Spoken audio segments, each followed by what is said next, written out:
fa manana tanjona tsara amin'ny fampiavanam-pirenena ny FFKM matona nao niezaka irosona amin'izany fampiavanam-pirenena izany hoy ny solom-bavim-bahoaka tao voafidy tao Ikongo Andriamatora Zavitsy Androfa Jean Brunel etsakilany ny révérend Rénal John Andriamanampy nanamafy ny mahazava-dehibe niezaka tanterahan'ny FFKM tahaka izao.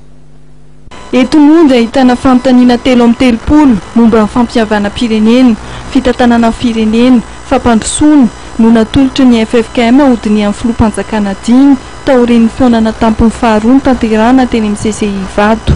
Mampiseho ny fanirian'ny FFKM ametraka fototra ho an'ny fiarahamonina malagasy sy ny filaminana maharitra eto amin'ny firenena amin'ny fanontaniana nomena ny filoham-panjakana dimy hoy ny solom-bavim-bahoaka ny Kongo Razavitsy Androfa Jean Brunel. Raha ny fahitako azy aloha zany dia manana faniriana ny ray aman-dreny FFKM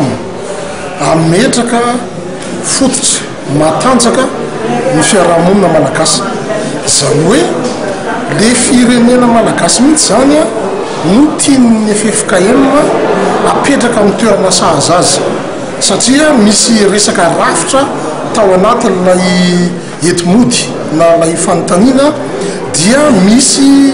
resaka maromaro ihany koa zay mifandraika amin'izay mety ho fitantanana sy fitondrana n'ity firenena ity rapitso ka za mahita hoe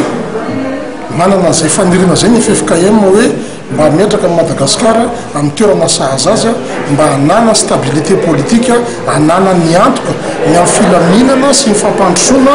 tena maropotitra fa tsy lasako-vavany sy fampanantenana zay niatra taminy tao anaty zay vanim-potoana lavabe zay fotsiny. Ho an'ny révérend Rénal John Andriamanampy indray dia nilaza ary nakasitraka ny dingana vitan'ny FFKM sy ny fandiniana takiana toy ny filoham-panjakana dimy ny tenany. Makasitraka lay fandiniana lay fanontaniana napetraka reo FFKM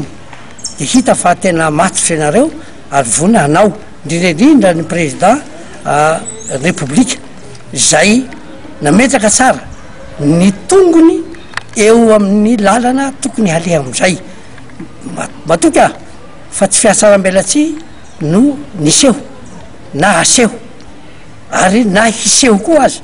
fa tena fitiava-tandrazana. Mariana fa hitora ampitso any amin'ny CCI Vato ny fionana tampony filoham-panjakana dimy amin'io no andraisana ny valiteny avy amin'izy ireo mikasika amin'ny fandiniana no takin'ny FFKM. Rapitso ihany koa raha ny nambarany teo anivon'ny FFKM no amoahana amin'ny fehi-kevitra farany tamin'ny fionana tampony filoham-panjakana dimy. Ery Rajonary Mampianina, DJ Ratsiraka, Safy Albert, Marc Ravalmanana ary Andro Rajoelina.